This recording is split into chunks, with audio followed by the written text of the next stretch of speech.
In this video, we are going to walk through how to calculate gross margin percentage. The gross margin percentage calculates the ratio of a company's gross margin to its net sales. It measures the amount of gross margin, or gross profit, being earned on each dollar of sales. Recall that gross margin is calculated as a company's net sales minus its cost of goods sold expenses for the period. This ratio is also referred to as the gross profit margin or gross profit percentage. When interpreting the gross margin percentage, it is better to see a consistent or increasing trend.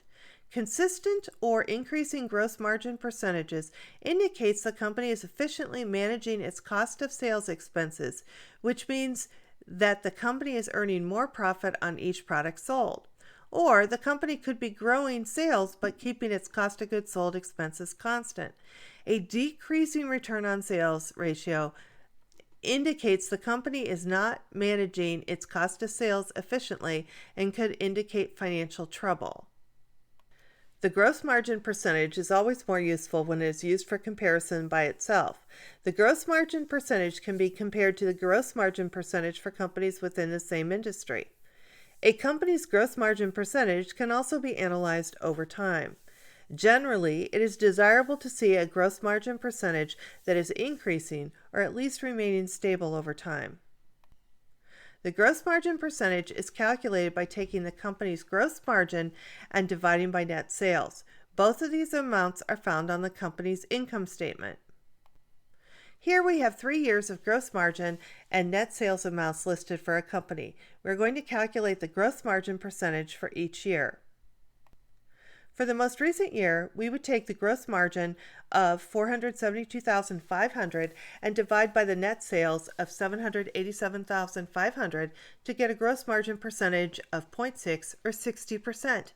That means that for every dollar of sales revenue, the company generated 60 cents of gross profit after its cost of goods sold expenses. For 1 year earlier, the gross margin percentage is 0.55, which is the gross margin of $357,775 divided by net sales of $650,500. For the earliest year, the gross margin percentage is 0.49 or 49%, which is calculated by dividing the gross margin of $269,500 by the net sales of $550,000. Gross margin percentage has steadily increased from 0.49 or 49% in the earliest year to 60% by the most current year. This is a sign that the company is growing sales and also more efficiently controlling its cost of goods sold expenses, which is a positive trend. That's it. We are done. This video was created by Dr. Jennifer Canis and narrated by Dr. Wendy Tietz and is part of the Accounting Skill Builder video series. See accountingisanalytics.com for additional faculty and student resources.